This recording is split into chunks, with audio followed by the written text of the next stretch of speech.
What about second breakfast? Time for second breakfast. What's up, everybody? Monster from Breakdowns for Breakfast here with another second breakfast. On the show, me and Danger nerd out really hard about music.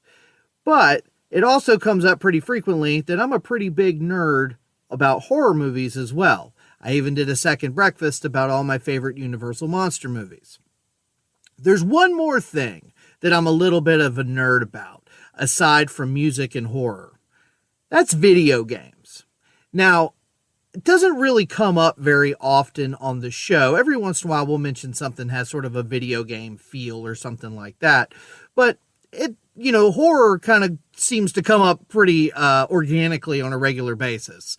But video games maybe not so much. So what I wanted to do was just kind of touch on a couple of, maybe history facts or just some cool music from video games that kind of inspired me, that sort of meant a lot to me growing up. I say growing up, I'm almost 40, and I still play video games very regularly. As a matter of fact, come as no surprise to anybody, I'm a big fan of survival horror games. I play a lot of stuff like the Resident Evil series. Right now I'm currently playing the remake of Silent Hill 2, and it's fantastic. And one of the big parts about what makes those games so scary is the music. Sometimes the lack thereof, but there's always... Resident Evil is a great example of this. Resident Evil doesn't always have the scariest of music playing, but there's usually some music, and then there's all these creepy atmospheric sounds. But every once in a while you'll enter a room, and each game has a different theme, but you will hear the music soften into save room music. And I can't remember what episode it was, but I remember the save room music from Resident Evil 7 came up on an episode. Gosh, I don't remember what album it was, but something in the music there reminded me of that. And I loved that. Same with, like I said, I'm playing the Silent Hill 2 remake. The music in that game is some of the scariest stuff because there's all these little weird sound effects and stuff that make you wonder, like, am I alone? Is there a creature in here with me? But aside from horror games, I play a lot of stuff. Obviously, I'm wearing one of my Mario t-shirts right now. I'm a big fan of platformers, action-adventure games. Never got super into RPGs, mostly just because I don't have 40 to 50 hours to devote to a journey on a video game anymore. I'll still get into the 20 range, playing stuff like the Star Wars Jedi Survivor, Fallen Order. I loved both of those. And also stuff like God of War. I've loved God of War series since its first iteration on the PlayStation 2. So those are games that I'm really into. But I was going to talk about a few, like I said, sort of history on a couple of music composers and stuff. And obviously, most of these people are going to be Japanese. So I apologize in advance for my ignorant pronunciations because I'm going to butcher them all. But like I said, I'm a bit of a nerd when it comes to video games. I'm a bit of a nerd when it comes to music. So why not talk about video game music for a little bit? Before I get into some names and some details and some cool little facts, I'm just going to mention a handful of soundtracks, I guess you could say, that are just legitimately, I don't want to say shaped my taste in music as a child, but in a lot of ways it did. Because I was the whole debate between Nintendo and Sega. Well, okay, I say that debate, but if you are not of a certain age, maybe you don't.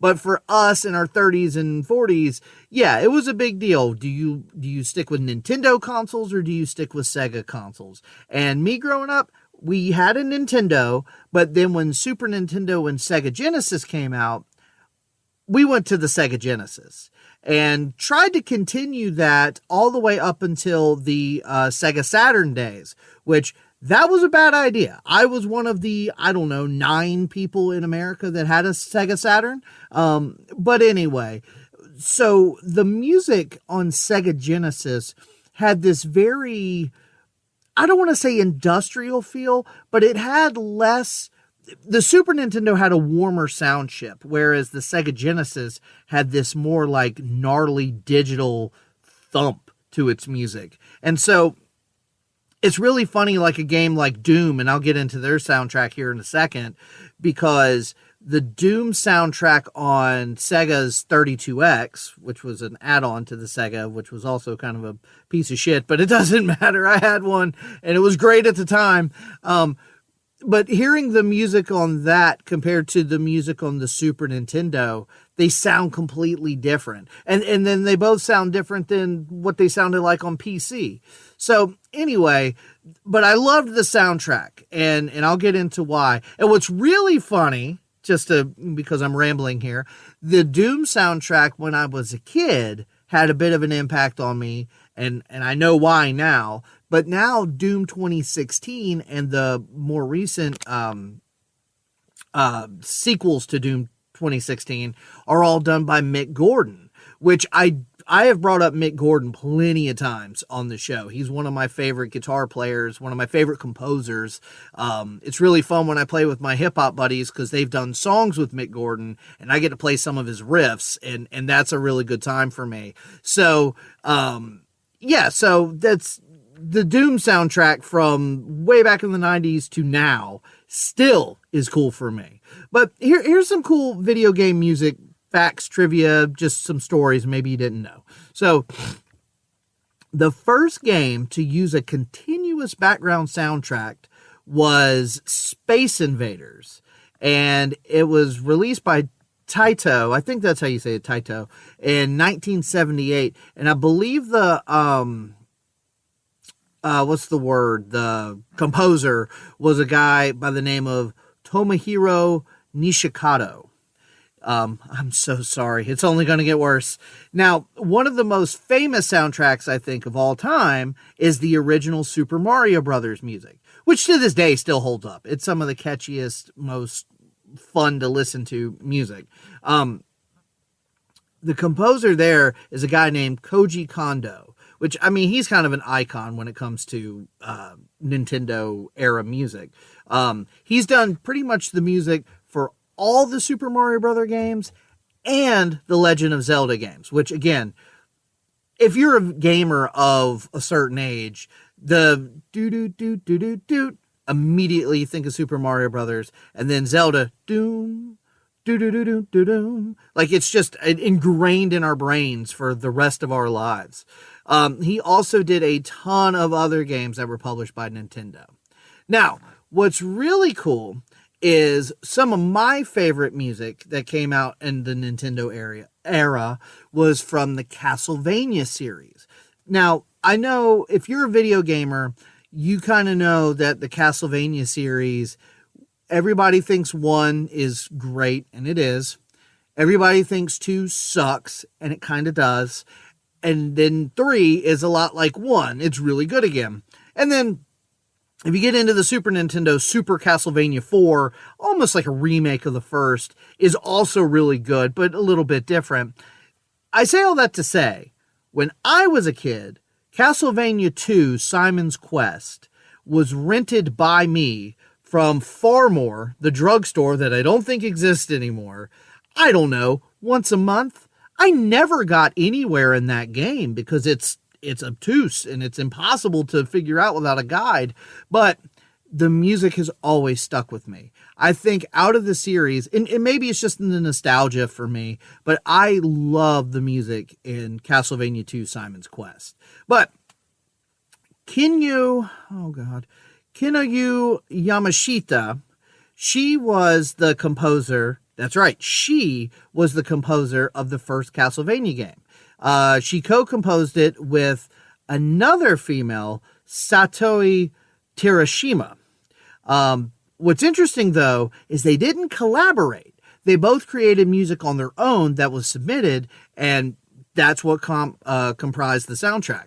Now, like I said, Simon's Quest, Castlevania 2 has my favorite, specifically the track Bloody Tears. If you played the Castlevania games back in the day, you would recognize Bloody Tears probably immediately. It's got a great, almost like Iron Maiden style riff to it. And I've heard it done little sidebar. I've mentioned this before, but I play guitar with some nerdcore rappers from time to time. And so we've played like Super Magfest and some of these other BitGen and some of these other kind of conferences. And I've heard like heavy metal covers of some of these songs live, and it's so much fun. But yeah, Bloody Tears is a all-timer for me. And yeah, definitely cool to hear on live instruments.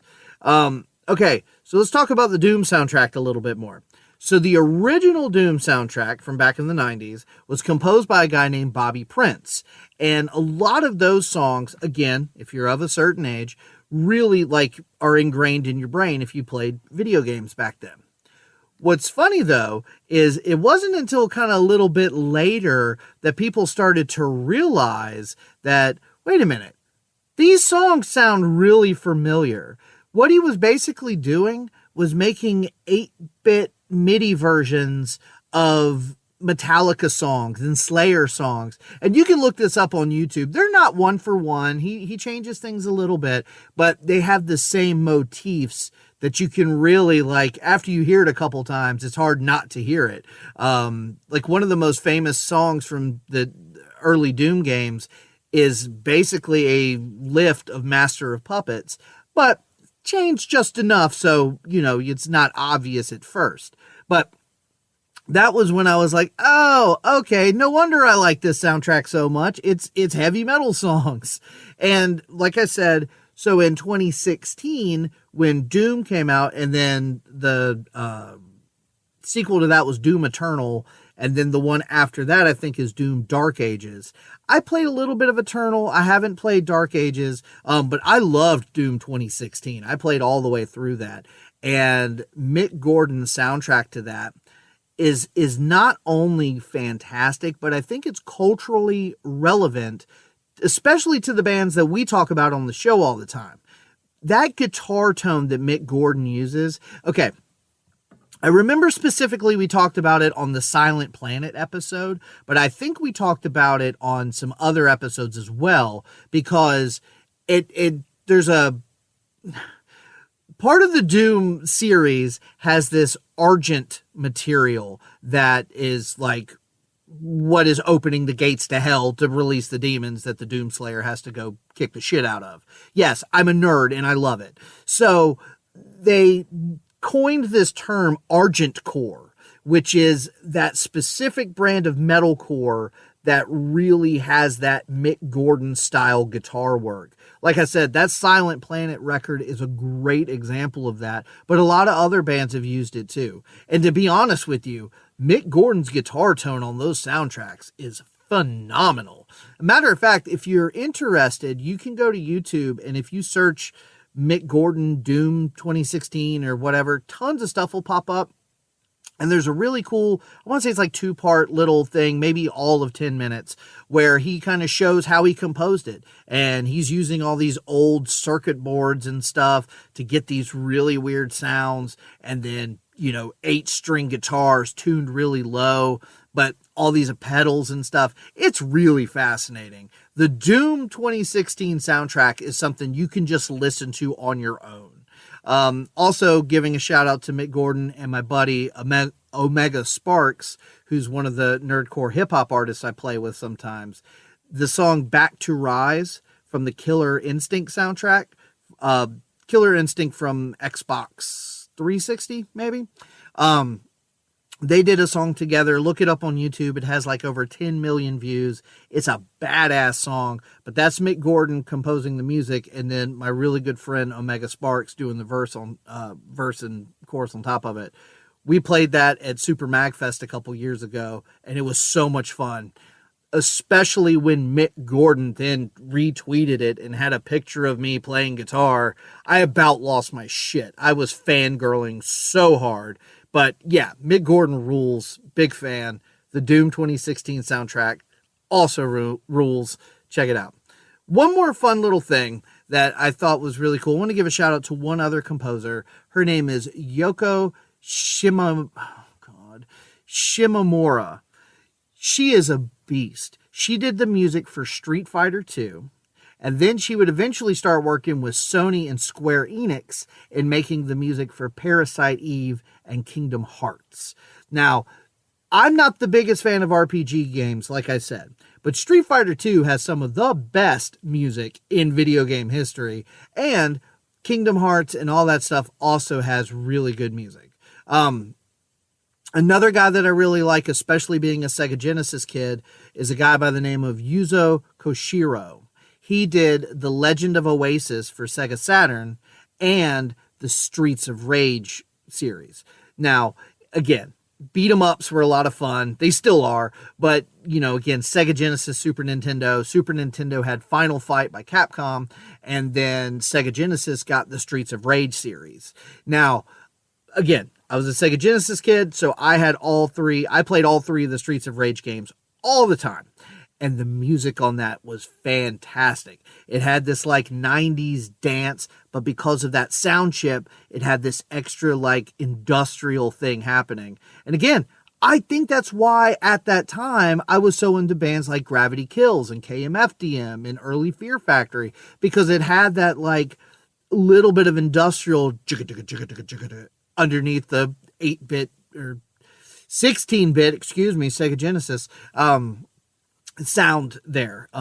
So anyway, that's just a little glimpse into another thing that I'm nerdy as hell about: video games. Do you like video games? Do you play video games? Does the music in video games make you like it or dislike a game more? Sometimes when you're playing certain adventure games, it almost gets lost in the background. But if it was really bad, you would notice it.